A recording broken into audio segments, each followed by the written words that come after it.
There's one big mystery that I've never quite been able to get my head around. And it's a mystery that relates to beauty and I suppose the process of humans becoming more beautiful over time. So there's two basically relevant facts that we know about beauty, but the implications seem to lead to something mysterious and profound and potentially kind of divine and like fatalistic, and perhaps even something that points to the very purpose of the universe and the human species and human destiny.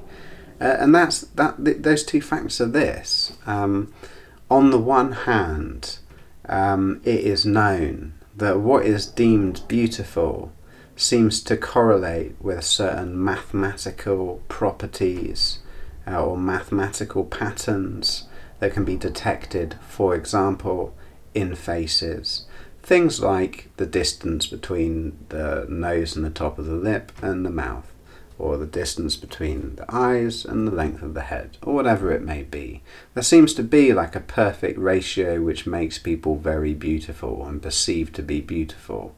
So there's something about the way we detect beauty that seems to refer to something that is mathematically coherent in the world. Okay, so let's say that's true, and that there is this kind of weird mathematically, based concept of beauty. So the other relevant fact is that research has found that when you start blending faces together using, image blending, computer technology, the more faces you blend together, the more beautiful that person is perceived to be. And so in that sense, beauty is a kind of measure of averageness, paradoxically. When we say someone is exceptionally beautiful, in a way we're saying that they're exceptionally average in genetic terms. And that kind of makes sense, because it makes sense that when you blend very different genetics together, you produce something that is fitter and more survivable. So to take a crude example, if someone from Antarctica or someone from somewhere incredibly cold, Siberia, I don't think anyone lives in Antarctica, someone lives in Siberia, makes a child with someone who lives in the rainforest or in the desert, presumably that child is going to be overall more survivable and more adaptable to various different climates in between as well. So that seems to imply that the kind of inevitable process of genetics being averaged out will inevitably lead to more beautiful people. And that means that from the very conception of humanity, from the dawn of humanity where this process began, we were essentially destined to be working towards an ultimately beautiful person. And I find that to be very weird. It has a kind of the air of destiny about it. And I don't know, there's something there that I just can't quite get my head around. There's some kind of weird mystery to that. And I wonder what you think about it. This as if beauty and the kind of beautification of the human species in a way was set in motion from the beginning, and it kind of always been working towards that, from something that was basically less beautiful in a mathematically objective sense.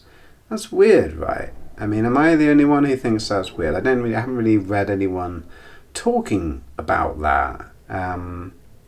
Maybe it's because the idea of like objective beauty has become kind of politically unfashionable, but we'll avoid that can of worms for the time being, and we'll for the time being treat these things as axioms, things that might be true, and if we take as true, then what follows. So I wonder what you think about that. I'd love to hear your thoughts. Like, is it true that humans are kind of destined through a process of genetic averaging out, to become more and more beautiful as time goes on.